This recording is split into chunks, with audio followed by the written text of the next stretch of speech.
Good morning, students. Myself Swaranjit Kaur, maths teacher from Harvard Convent School. Class 10 in mathematics. Students, we have already discussed the chapter exercise 7.1 from the chapter coordinate geometry. Today we will discuss about the 7.2. In this exercise, we have the section formula. This is basically based on the topic section formula. What is the section formula? That is, when you have a line, AB is the line, a point is cutting AB such that in some ratios, means हमें नहीं पता कि किस ratio में divide कर रही है, ठीक है, मतलब ये 50-50% पे भी कट कर सकती है, 30-70 पे भी कट कर सकती है, ठीक है, 20-80 पे भी कट कर सकती है, 10-90 पे भी, मतलब ये पॉइंट कहाँ पे है, इसको किस तरीके से फाइंड आउट करेंगे. We will find out this with the section formula. So formula is m1x2 plus m2x1 over m1 plus m2. Your y coordinate will be m1y2 plus m2y1 over m1 plus m2. आपको बच्चे इसी तरीके से A be given होता है ना, x1 y1 this is your point A and x2 y2 this is your point B. ठीक है, we have to find out this point xy. ये xy की वैल्यू होएगी, ठीक है. Ratio is the m1 and m2. m1 m2 जब आपको ratio given होएगी तब आपने ये फॉर्मूला याद रखना है. याद रखने का तरीका क्या है? when you have x2 then m1, when you have m2 x1, and in the denominator the sum of the ratios. Okay, so let's start the question. By this the topic will be clear. So we will start the exercise 7.2 on the page number 167. Question number 1 is given to you 2 points -1 and 7 and 4 and -3. Find the coordinates of the point which divides the line joining of these points in ratio. Ratio is also given to you 2:3. Ratio is the 2:3. ठीक है, अब हमने इसके coordinates find out करने, means that is the totally simple. आप क्या करोगे? Simple इसमें वैल्यूज पुट कर दोगे. Your x2 is 4, m1 is 2, x1 is -1, m2 is 3. So put this points. ये फॉर्मूला अब आपने यहाँ पे दोबारा पे इससे लिखना है, ठीक है. मैं लिख नहीं रही हूँ, मैं सीधा अप्लाई कर रही हूँ क्योंकि ऊपर मेरा लिखा हुआ है. m1 value is 2 into 4 plus 3 into -1 over 2 plus 3 and your y coordinate will be 3 into -3 plus 2 into 7 over 2 plus 3. So this will becomes 8 minus 3 over 5 and minus 9 plus 14 over 5. So this will be 5 over 5 and again 5 over 5. So that is the 1:1 and 1. So your points are 1 and 1. This is the first question of the exercise 7.2. Note down this. बच्चे जब भी आप video देखते हो ना, शुरू से लेके एंड तक देखा करो, तब आपको हर एक बात क्लियर होती है. जब आप बीच बीच में छोड़ छोड़ के देख लेते हो ना फॉरवर्ड करके, तो उसका कोई मीनिंग नहीं रह जाएगा. समझना है, जैसे लेक्चर पूरा ध्यान से सुनते हैं ना, तो same as it is video भी पूरी देखा करो शुरू से एंड तक. This will be very beneficial for you. Next is the, अब बच्चे अगर आपको रेशियो फाइंड आउट करना आ जाए, ठीक है, क्वेश्चन नंबर 4 है. क्वेश्चन नंबर 4 में क्या है? Find the ratio in which the line segment is given to you, that is -310 and 6 - 8 and this point is given to you -1 and 6। अब लास्ट क्वेश्चन में हमने ये पॉइंट फाइंड आउट किया था, ठीक है। अब इस क्वेश्चन में क्या है, हमें ये पॉइंट गिवन है, they are saying that find out the given ratio. जब भी बच्चे आपने रेशियो फाइंड आउट करनी है, हमने रेशियो क्या लेट की थी, m1 m2, ठीक है। बट अगर हम यहाँ पे m1 m2 लेट कर लेंगे ना, जब भी आपने फाइंड आउट रेशियो करनी है तो हमेशा आप k रेशियो 1 लेट करना। क्यों कर रहे हैं k रेशियो 1? क्योंकि बच्चे अगर m1 m2 है रेशियो, है ना, अगर m2 को हम m1 के नीचे ले जाएंगे, m1 रेशियो m2 रेशियो 1 आ जाएगा ना, ठीक है। मीन्स आपकी जो k की वैल्यू होएगी वो m1 ओवर m2 आ जाएगी। मतलब सीधा आप अगर a की k लेट कर लेते हो ना तो सिंपली आपकी m1 m2 आ जाएगी। So by this apply this formula. Formula क्या है बच्चे, एक्स वाई कोऑर्डिनेट किसके इक्वल होता है, m1 x2 m2 x1 over m1 plus m2 m1 y2 m2 y1 over m1 plus m2। अब बच्चे x वाले को x के इक्वल पुट कर दो, ठीक है। अब यहाँ पे आपके पास x की वैल्यू क्या है,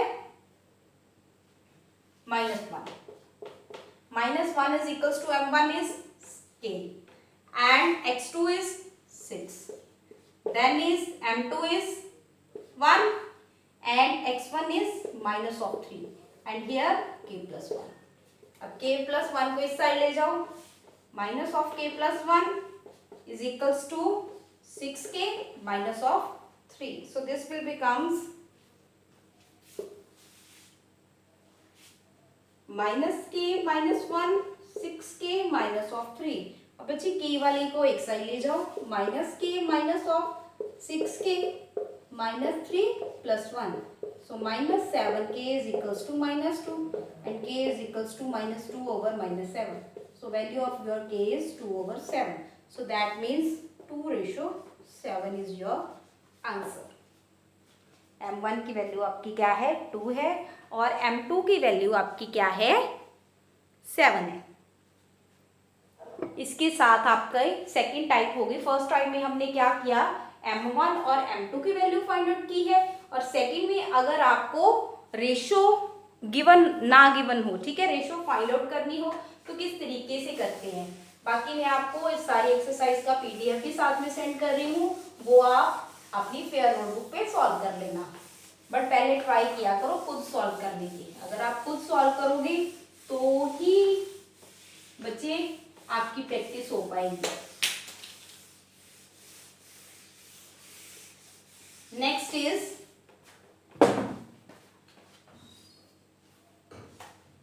हाँ जी, मैं इसका क्वेश्चन करवा रही हूँ 6 करवा देती हूँ पहले। 6 भी बहुत इजी है बच्चे, सिर्फ एक लाइन का क्वेश्चन है, ये आया भी हुआ है पेपर में। If 1 2 4y x6 and 3 5 are the vertices of the parallelogram taken in order. Parallelogram draw करो, ठीक है। पैरेललोग्राम के वो बोल रहे हैं कि ये सारे कोऑर्डिनेट सीरियल ऑर्डर में है, मतलब ब्रेक नहीं करना, ऐसे नहीं कि एक यहाँ पे लिख लिया एक वहां पे लिख लिया, सीरियल ऑर्डर में लिखना है इनको। x6 3 5 यहाँ से मर्जी स्टार्ट कर लो एक पॉइंट से, बाकी सभी को सीरियल ऑर्डर में लिख दो। They are saying that they are the vertices of the parallelogram. Find out the value of x and y. अब बच्चे देखो, अगर आपके माइंड में होएगा कि अगर पैरेललोग्राम बन रही है ना, पैरेललोग्राम में क्या होता है, opposite sides are equal, distance find out कर सकते हो आप, है ना। तो वो आपके लिए बहुत ही लेंथी प्रोसेस रहेगा। एक सेकंड प्रॉपर्टी होती है पैरेललोग्राम की। What is the second property? The diagonals of parallelogram are perpendicular bisector of each other. Diagonals क्या है, परपेंडिकुलर बाइसेक्टर हैं। मींस अगर आप इन दोनों x कोऑर्डिनेट का +/2 करोगे, इन दोनों x कोऑर्डिनेट का +/2 करोगे, the answer will be same. So apply this. Opposite करना है, ठीक है, डायगोनल्स का। 3 + 4/2 किसके इक्वल होएगा, 1 + x/2। अब 2 के साथ कैंसिल हो गया, 7 1 + x, so your value of x is 6। देखो कितना इजी बन गया। नेक्स्ट में y coordinate 5 + y/2 is equals to 2 + 6/2। 5 + y 8, so value of y is 3।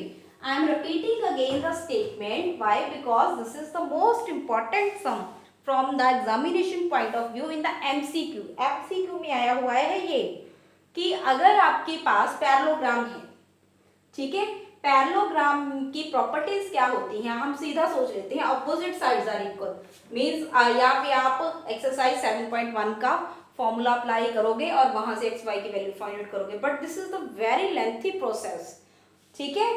But second formula क्या है, the diagonals are perpendicular bisector in the parallelogram, ठीक है।